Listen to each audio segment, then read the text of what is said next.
Hi there, I'm Heather Schuldeis, Associate Professor of Music Education at Eastern Michigan University. I'm here today to talk with you a bit about promoting a gender-inclusive environment in the elementary general music classroom. Now, I want to be clear, this is not something that I claim to be an expert on, not at all, but it is something that I feel very passionately about. It is something that I believe is crucial to making all students feel welcome and valued in our elementary music classes. Let's talk first about why this matters, because you might be thinking, really? They're elementary school kids. Most of them aren't even 10 yet. They're not thinking about gender. But the truth is that from the moment they're born, children notice everything. They pick up on every little detail and they make connections. And so by the time children are 5 years old, they have already started to make assumptions about gender. They've already started to pick up on gendered stereotypes, what it means to act like a boy or act like a girl, just in fact addressing students as boys and girls or grouping them into groups of boys versus girls can actually shape kids' behaviors. I'll tell you more about that research later in this session. So children notice gender, and therefore we need to talk about it. Because how children see gender represented influences their own opportunities that they see for the future. Finally, not only does gender inclusivity or the lack thereof have small effects, it can also have long-lasting, life-altering impacts on children's lives. For example, the Human Rights Campaign did a study in which they found that more than half of trans male teens, 30% of trans female teens, and 42% of non-binary teens have attempted suicide. Another study by the Gay, Lesbian, Straight Education Network showed that more than half of LGBTQ teens have reported feeling unsafe at school. 81% of them have said they've been verbally harassed, and 61% of those who did report bullying said that school staff either did nothing or just told them to ignore it, which is basically doing nothing. So it's so important that we create an inclusive environment in our classrooms, one in which students can feel seen, valued, and honored for who they are. Before we look at ways that we can do this, one important thing that we can do is to raise our awareness of the issues, and that includes just thinking about basic ideas and terminology. You may have seen this before, the genderbread person, but this is just a simple way to represent these different ideas of sex, gender identity, gender expression, and who we're attracted to. Our anatomical sex, or you might hear it called biological sex or sex assigned at birth, is different from our gender identity. Our sex has to do with our biology, but our gender identity has to do with who we feel we are. Who are we inside? How do we identify ourselves? Our gender expression has to do with how we then present ourselves on the outside to the world. So the clothing that we wear, how we style our hair, that's gender expression. And sex, gender identity, and gender expression are all different things. So that's really important to acknowledge from the beginning. It's also important to recognize that they exist not on a binary. Traditionally, we think of sex or gender as being male versus female, one or the other, a binary. But really, it's much more complex than that. One could feel a certain degree of womanness, for example, in their gender identity, or a certain degree of manness, or they may feel neither, or they may feel both to varying degrees.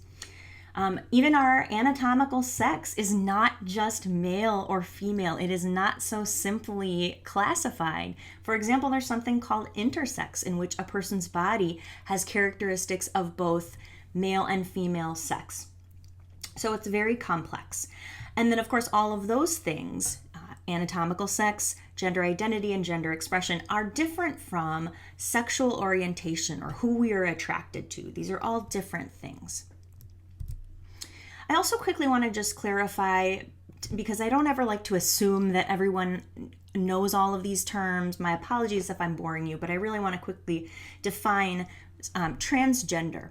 Transgender is a person who is transgender is a person who has an anatomical sex, the sex that they're assigned at birth, that does not match their gender identity. And that is different from being cisgender. A cisgender person is someone whose gender identity does match the sex they were assigned at birth.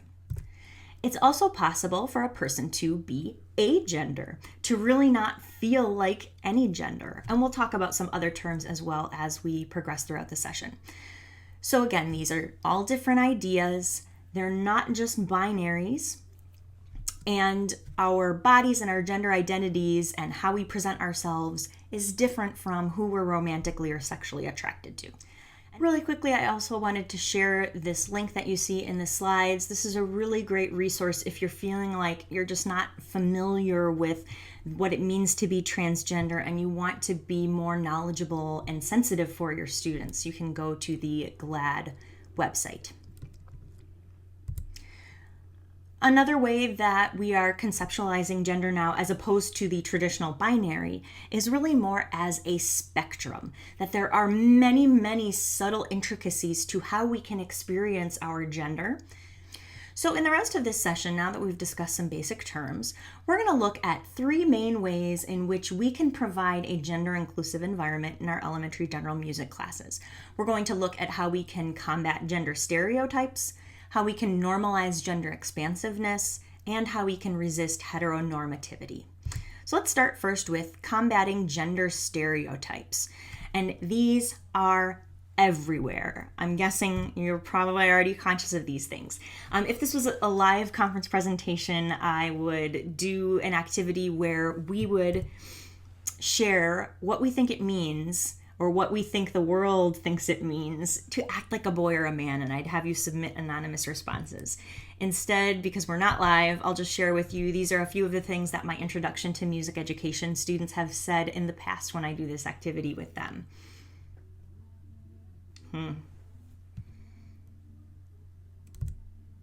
And then, what does it mean to act like a girl or act like a woman?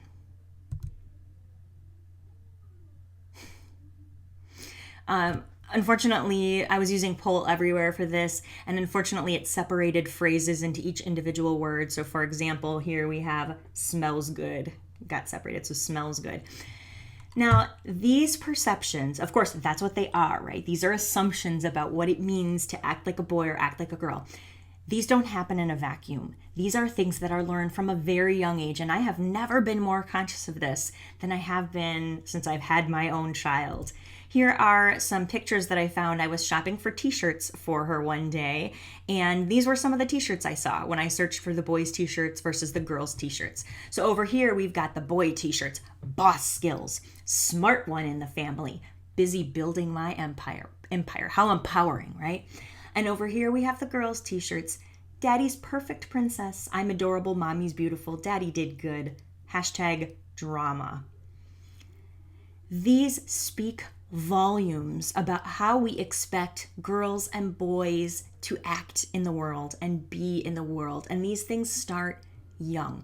And the sad thing is, you might think that this is all about giving girls an equal opportunity, but really all of these stereotypes are just as limiting to boys as they are to girls. If you think about the act like a boy slide, to be stoic, right? To be serious, to not express emotions, that's just as damaging.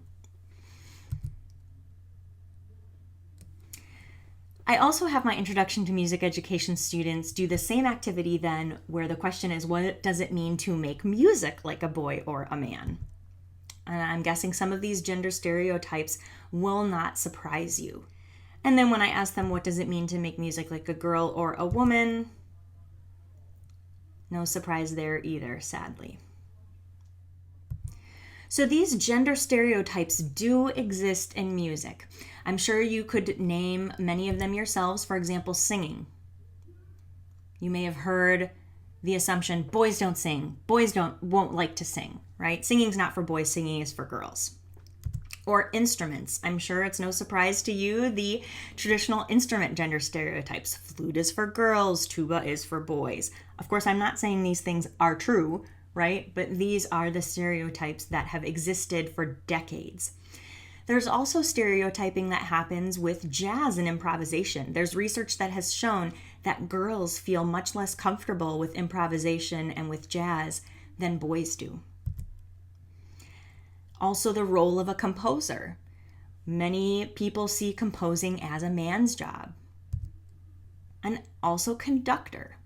And the sad thing is that just like with t-shirts, this stereotyping is reinforced in a multitude of ways. And perhaps the most powerful way is representation.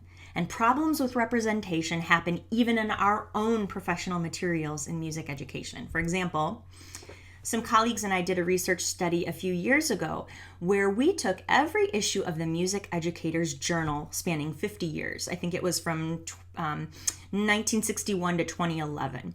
And between the four of us, we divvied up the issues and we each took our assigned issues, flipped through the pages, and looked at every single photograph. And for every photograph we saw, we tallied, did it show a conductor? Did it show someone in a music teaching position, like a classroom music teacher, like an elementary general music teacher, or a secondary general music teacher?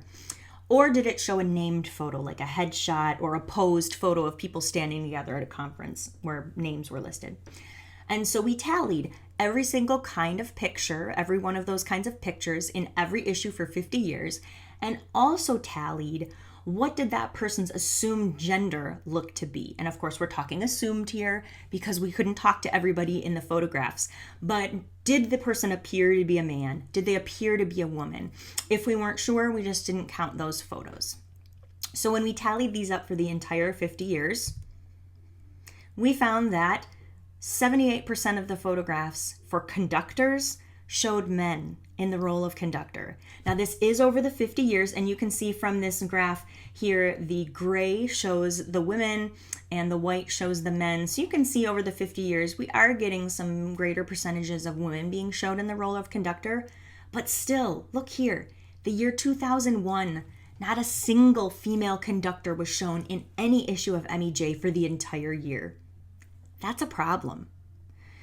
And so just like we took it as our responsibility to do this research study and show this, it's also our responsibility as music educators to fight these stereotypes.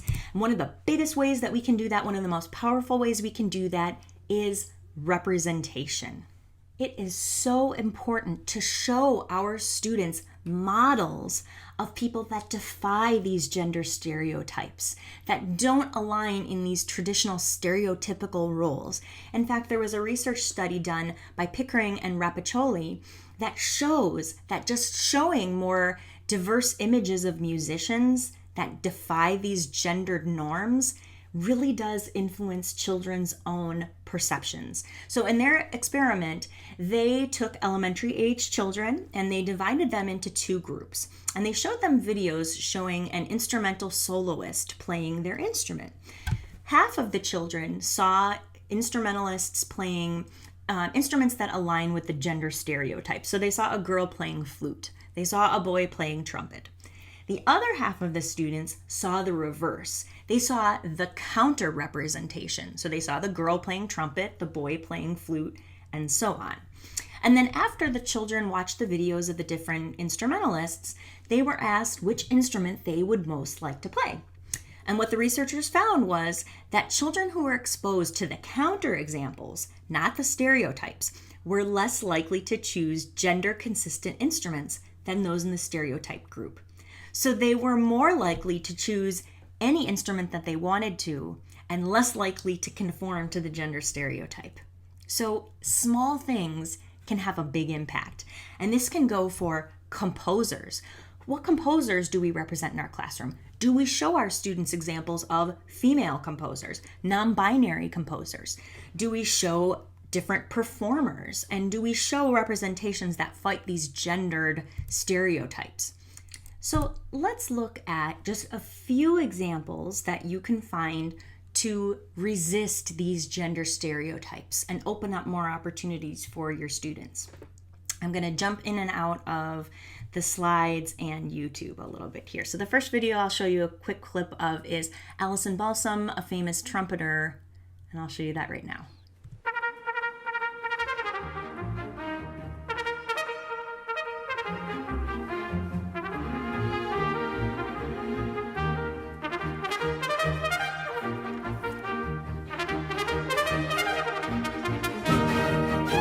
Isn't that a powerful example?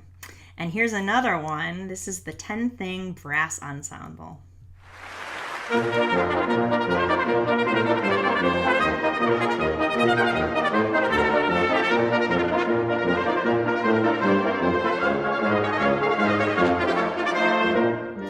How cool would it be to show that to the girls in our classes, to see examples of women playing instruments that defy gender stereotypes and yet looking very feminine? Now, we'll talk about that in a minute and how we can continue broadening our conceptions of gender, but this is a place that we can start. Here's one last example. This is the duo that calls themselves Black Violin.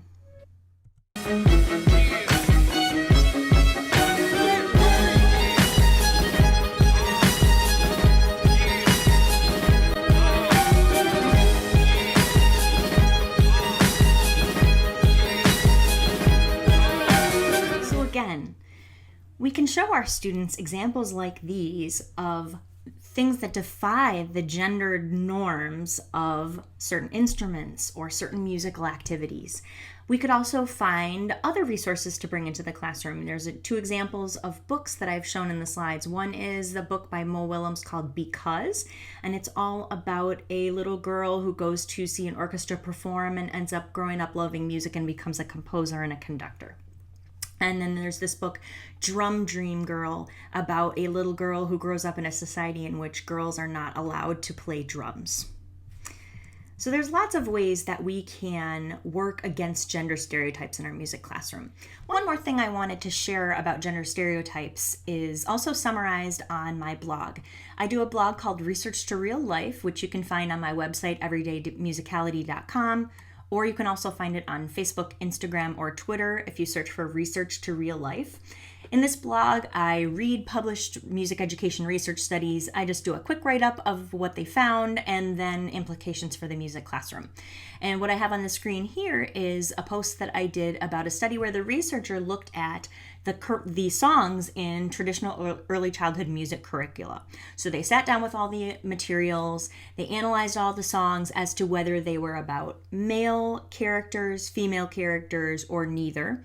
And what they found was the songs featured about twice as many songs with male characters as they did with female characters. And so that's a problem. Also, think about how often we characterize animals, or, if we don't know the gender, how often we use the pronoun he. That speaks volumes. And so we can be aware of how we are representing gender in the classroom in this way. And we can examine our repertoire. Let's go beyond this now. In addition to combating gender stereotypes, which is very important to do, we also need to provide an environment in which we have a more expansive concept of gender, beyond that binary. So one thing that we could do would be broadening simply within the binary. And by this, I mean reinforcing all the different ways that children can be in the world, and that if a child is a girl, they don't have to look or dress or act in a certain way, right? So one example from my own teaching was I used to do a chant, "Here is the beehive, but where are the bees? Hidden away where nobody sees." And the chant goes on. And then to encourage vocal exploration, we used to try to use different voices to act out the chant. So for example, we would make little baby bees and use our little baby bee voices. Or we would make daddy bees and use our big daddy voices. And then more recently, I've realized that that's really reinforcing a narrow way of what it means to act like a man. And if I were teaching that chant with children now, I'm not so sure I would do that in the same way. I think I might find a different way to encourage a low voice. Some other ways that we can represent different ways of what it means to be a particular gender within the binary, we can pull books into our classroom. Here are just a few books that are about not being just one way as a boy or as a girl. One that has some really beautiful illustrations is the last one listed, He Can, She Can, which is actually 2 books in one. And it has beautiful illustrations with very diverse representation. And this could be something that you could turn into a chant. You can take a book that has, for example, a regular rhyme scheme, and you could say to a beat, like, the truth is, it takes a strong man to be fragile and cry. In fact, only brave men can love and be kind. Now allow me to expose the world's biggest lie. There are no rules on how to be a guy. So you could take a book like this, and you could make it fit in your music classroom by just saying the words to a steady beat. And you could have the kids move to the beat. You could have them move to different beat levels like macro beat or micro beat. You could have them figure out the meter while you're chanting the book and showing them the illustrations. There are ways that you can pull these books into your classroom and make it musical, make it connect to the music curriculum. Now, let's talk about moving beyond the binary, how we can support all children in our classroom, supporting transgender, non-binary, gender fluid students. And one huge way that we can do this is to simply avoid categorizing students into boys and girls. For example, so many of us say, hi, boys and girls. And when we do that, we may make some students who are non-binary feel excluded. It seems like a silly little thing, but it is very powerful. So there are so many ways that we can address our students beyond boys and girls or ladies and gentlemen. This was a little illustration I saw going around social media that has tons of ideas. Good morning, peeps. Hi, y'all. Hey, goblins and ghoulies. So many fun ways that we can address our students that don't classify them as boys and girls. I prefer friends or musicians in the music classroom is a good one. So using gender-neutral terminology and avoiding dividing students into boys and girls is very important because for our students who are transgender or maybe starting to realize that they're transgender or non-binary, it can be really disturbing to have to choose the boys or the girls. For example, if you're asking them to line up into boys lines and girls lines, or boys do this, girls do this, that can be really dysphoric for a child. Also though, avoiding splitting kids into boys and girls is important for all children. There's actually research that exists that suggests that just by being labeled as boys and girls or being split into boys and girls to have attention called to that, even if no stereotypes are reinforced, just the calling of attention of that categorization between boys and girls actually can reinforce stereotypes in kids. There was a researcher who did a study where she took different classrooms of young children, and some classrooms had no groupings. Some classrooms were grouped into the red group and the green group, and some classrooms were grouped into the boys group and the girls group. And again, this was not talking about stereotypes. This was just, boys line up here, girls line up here. Or there might be a bulletin board with the boys listed in one section and the girls listed in the other section. So it was just calling attention to the fact that they were grouped into boys and girls. And after just 4 weeks, the researcher showed the kids different professions and asked them who does that job. And the kids who had experienced the gender groupings were much more likely to say that only men do certain jobs or only women do certain jobs, even when the jobs hadn't been talked about at all in the classroom. It was just the experience of constantly being addressed as boys and girls that led them to reinforce certain gender stereotypes. So avoiding splitting the class into boys and girls and just using gender-neutral terminology in general is actually good for all kids. Another thing that we can do to move beyond the binary in our classroom is to be conscious of pronouns. So you can tell your kids your pronouns. Hi kids, I'm Mrs. Scholdice and I like to be called she or her. And you can ask them what they like to be called. How do you like to be addressed? Sometimes this might feel a little strange at first if you're not used to doing it. One thing that I thought was really great was I found this website, wokekindergarten.org, and actually they post a lot on Facebook. Lots of little short videos about things having to do with race and gender, all kinds of powerful things.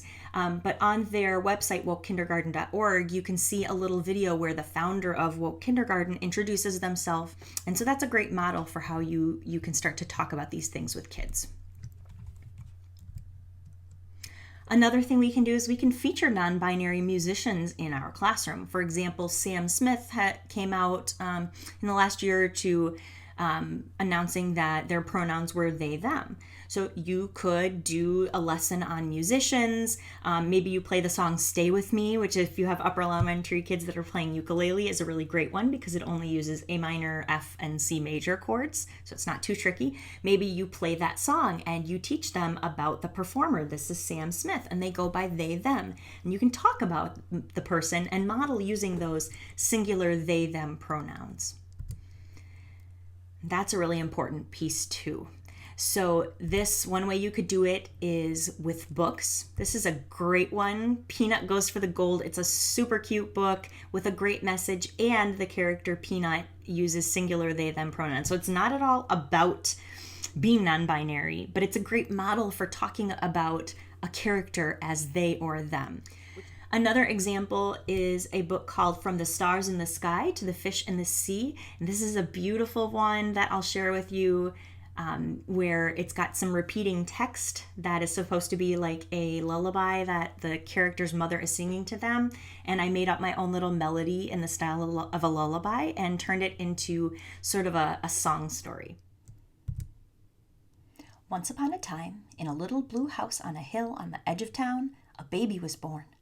They were born when both the moon and the sun were in the sky, so the baby couldn't decide what to be. Boy or girl, bird or fish, cat or rabbit, tree or star. So the baby looked a little like everything. They looked very strange. All the same, the baby's mother gave her child a bath and rocked them in her arms. Your name, she said, is Mulan, and she sang a song that her own mother had sung to her long ago.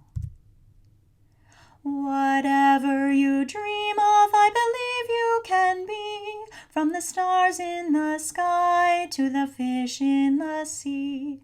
You can crawl like a crab or with feathers fly high, and I'll always be here, I'll be near standing by, and you know that I'll love you till the day that I die. And even though they still couldn't decide, the baby felt loved. Mulan grew up to be a strange, magical child who was always changing. They grew feathers and wings to fly with bluebirds in the mornings, scales and a tail to swim with fish in the afternoons, and fur and paws to play with puppies in the evenings. No matter how many things Mulan became, their mother always brought them back into the little blue house, gave them a bath, and tucked them into bed at the day's end. As the stars rose, she sang, Whatever you dream of, I believe you can be, from the stars in the sky to the fish in the sea. And Mulan felt loved. One day, it was time for the child to go to school. They were so excited. They grew a tail of peacock feathers and a coat of tiger stripes. Have fun, said Mulan's mother. But when they got to the school, the other students were either boys or girls. They had no feathers, no scales, no leaves, no fur, no fins, not even any sparkles. No one invited Mulan to play. One little boy ran up to the child and asked, What are you supposed to be? Mulan didn't know how to answer. When they came home, their mother asked them how they liked school. It's okay, said Mulan. Did you make any friends? Not really, said Mulan. That night, Mulan's mother tucked them into bed and sang, You can crawl like a crab or with feathers fly high, and I'll always be here, I'll be near standing by, and you know that I'll love you till the day that I die. And Mulan felt loved, but also worried. I don't have time to let the whole story play, but I'll put that on my YouTube channel. If you go to YouTube and search for Heather Scholdeis, you can see the whole story and the melody in case you'd like to use that. Finally, one more really simple thing we can do to move beyond the binary and make more students feel included is the songs that we use, to look at the pronouns in the songs that we use and to see if there are opportunities to tweak those to the singular they, them pronouns. For example, a good friend of mine, Jennifer Bailey, who teaches in the Farmington Public Schools, wrote a fantastic little song about a frog that goes something like, I met a little frog and he'd hop, hop, hop. He sat upon his log and he'd hop, hop, hop. I may be messing that up, sorry Jen. But I happen to be in the classroom of another fabulous teacher, Amy Surziga, who teaches in the Ann Arbor Public Schools. I was out in her classroom last year, pre-COVID, to observe her student teacher, and she was using Jen's song, but had changed it from he to they. So she was singing, I met a little frog, and they'd hop, hop, hop. They sat upon a log, and they'd hop, hop, hop. And I thought, wow, that's such a simple little way to make the environment more inclusive just by changing the pronouns. So you can do that to any song. Let's end with one more way that we can provide a more gender-inclusive environment in the elementary general music classroom, and that is resisting heteronormativity. Again, I don't want to assume that everybody is already familiar with that word, so I'll briefly mention that heteronormativity is just the belief or the assumption that being heterosexual is the natural way to exist in the world, and that tends to be what's displayed as the norm, hence the word heteronormativity. And so kids are seeing this idea of heteronormativity in every Disney movie ever, right? And many of them have very few opportunities to be exposed to ideas beyond these heteronormative representations. And so we can think about that in our classroom. Now, I want to be very clear. This is not about trying to convert kids, but showing kids more diverse images so that all students and their families feel honored and valued. Really quickly, I just want to show there was a researcher who was studying pre-service early childhood teachers, so making them more prepared to address these kinds of issues in their future classrooms in preschool settings. And the researcher said these are the most common kinds of things when people felt uncomfortable teaching about LGBTQ issues. These were their biggest concerns. And here's how the researcher pushed back against those. So why would we introduce gay issues to young children? Aren't we putting ideas into their heads? We're not living in San Francisco or Boston. Children in the Midwest don't think about or know about such things. And the researcher argues children are exposed to the notion of gayness and the content of gay oppression at a much younger age than we realize. And that's as true in the Midwest as it is on either coast. Another objection they'd heard is, what if based on religious or other beliefs we don't approve of the notion of a gay lifestyle? What if we think homosexuality is a sin? And they pushed back on that by saying, where disagreement exists about the appropriateness or actions of lesbian or gay parents, that disagreement must be treated as distinct from our responsibilities as teachers to the children in our classrooms. And finally, for people who feel it's inappropriate to talk about sex with young children, they argue including gay issues in the early childhood classroom has nothing to do with talking about sex. It has to do with talking about relationship, love, and families. And so if we want to provide an environment in elementary general music where we are pushing back on this heteronormativity, we can start by just raising our awareness of how often or in what ways we are reinforcing heteronormativity. So in the language that we use, are we always saying mom and dad? Or do we have other language that can also be inclusive of different kinds of families? We can also look at the song repertoire that we teach. If it's talking about couples or boys and girls, things that reinforce boy-girl relationships, we can re-examine those. We can also show in our music classrooms representation of diverse families. I've already shown several examples of children's book in this session, and I have a few more to share with you. One is one that my child has loved, which is called One Family, and it's great for math because it goes through the numbers from 1 to 10, and then for each number it's got a different representation of a family, and then it also talks about images in the picture, and you'll see that aligns with the number for that page. So you could put this to music. Every set of numbers, as you'll see, ends with the phrase one family. So you could make that like a little call and response song where you sing the first 2 lines and the kids sing back the one family. And you can make up any melody you want for this. I'll sing a little one that I made up. 1 is 2, 1 pair of shoes, 1 team of horses, 1 family. 1 is 3, 1 house of bears, 1 bowl of pears, 1 family. 1 is 4, 1 ring of keys, 1 pile of pups, 1 family. 1 is 5, 1 bunch of bananas, 1 hand of cards, 1 family, and so on. It goes all the way up to 10. So you can see this is great representation of different kinds of families. I don't even know if you noticed, but a couple slides previously, there was a couple that showed, I believe it was 2 men. And so you don't even have to talk about it, but just by including these kinds of representations in your classroom, that is sending a message. This book is also beautiful for different racial and ethnic representation as well. And you can just make up your own little tune, and the students could chime in on one family. When they've sung it, maybe you have them play it on an instrument. Bum, bum, bum, on a barred instrument, for example. So that's a great book you can include. Another beautiful one is called Rainbow. It actually has the subtitle, A First Book of Pride. I think these are important issues to talk about in your classroom, so I hope that you'll feel empowered enough to do so. If you're feeling a little more timid, maybe you just don't make a big deal about the subtitle, because you'll see as the book goes on, it doesn't really talk about LGBTQ issues. It talks about the rainbow and the colors of the rainbow. And so you could take this book and include it in your classroom, maybe by, for example, it goes through each of the colors. You could sing each color on the note of the scale, like this. I'll try it.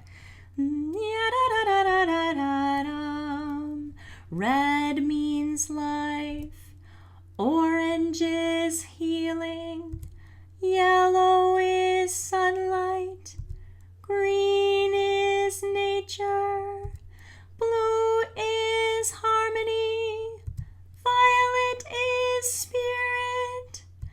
Everybody loves rainbows. Rainbows make the world smile. Rainbows sing out, be happy, be loved, be proud. And then you could sing it again and have the students try joining in. That's just a simple little melody you could use. It's kind of like, Ebenezer Sneezer or any other of those scale songs. We're just taking the book to do a little scale song.